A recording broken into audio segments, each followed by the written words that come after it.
Hare Krishna and welcome back to my channel. It's quite some time since I've posted any videos and I've been receiving queries from many viewers asking me why I'm not posting these Narayaneeyam videos.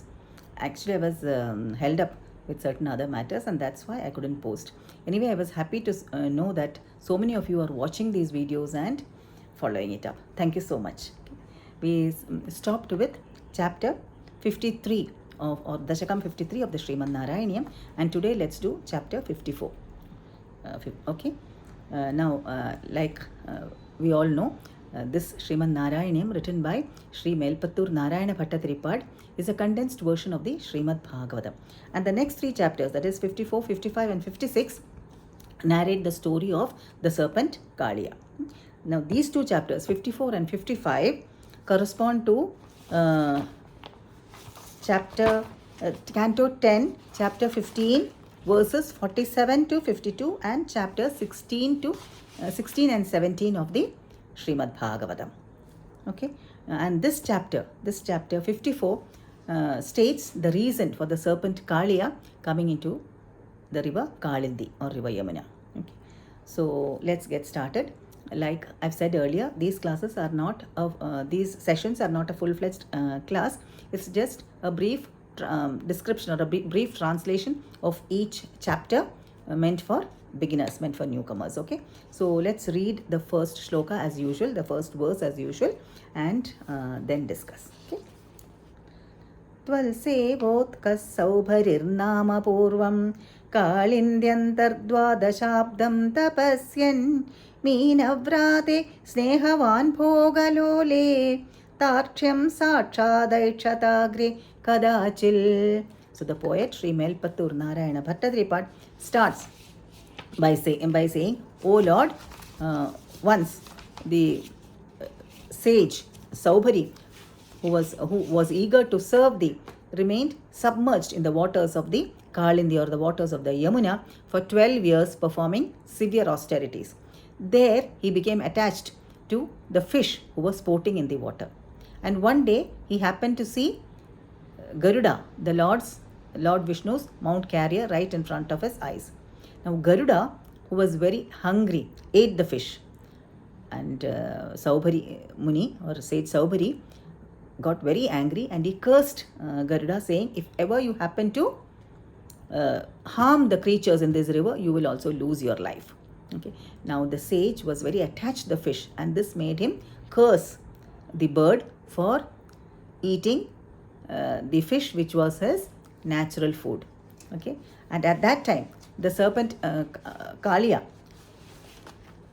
okay, who was proud of his power of poison, ate away all the offerings that were set apart for Garuda by the aquatics. Garuda was the enemy of the serpents. Now, seeing this, Garuda got very angry and he smote Kaliya with his wings. Kaliya immediately took refuge in the waters of the Kalindi, which was prohibited for Garuda due to the sage's curse, sage Saubhari's curse. Okay. Now, when this cruel Kaliya was dwelling in the waters of the Kalindi, all the trees that stood on the banks of the river dried and fell down, and the birds that were flying up in the sky above the river fell down dead. Seeing this, Lord Krishna's heart melted in compassion. One day, Krishna, along with his cowherd friends and cattle, went into the woods and they reached the banks of the Yamuna. Usually, Krishna's elder brother Balarama also accompanies them, but this time Balaram did not accompany them. He was not there. And when they reached there, due to the intense summer heat, their throats were parched, and the cowherd boys and the cattle, they all drank the poisoned waters of the unknowingly they drank the poisoned waters of the Kalindi. As soon as they drank the water, they all fell down almost dead. Now Krishna, with his auspicious glance which showered like nectar, revived all of them. Then they all got up and exclaimed. They were feeling bliss, intense bliss in every limb of their body. And they said, now what happened? What happened? Saying they got up exclaiming, what happened, happened? And then they saw Krishna right in front of their eyes and realized that this bliss was caused by Krishna. They had earlier seen his glorious deeds. Okay, and the cattle were also revived, and the cattle surrounded Krishna with tears of joy in their eyes. And the cowherd boys exclaimed, "Oh Krishna, we are intoxicated with extreme bliss." Okay, the action of this poison is really wonderful. Saying this, they hugged Krishna and congratulated him. Okay, and in this way, by the charming glances of the Lord, the devotees who had lost their lives were brought back to life. Okay, and the poet Sri Melpattur Narayana Bhattadripad concludes this chapter saying, "O Lord of Guruvayur, who are full of such merciful greatness, please release me from my disease."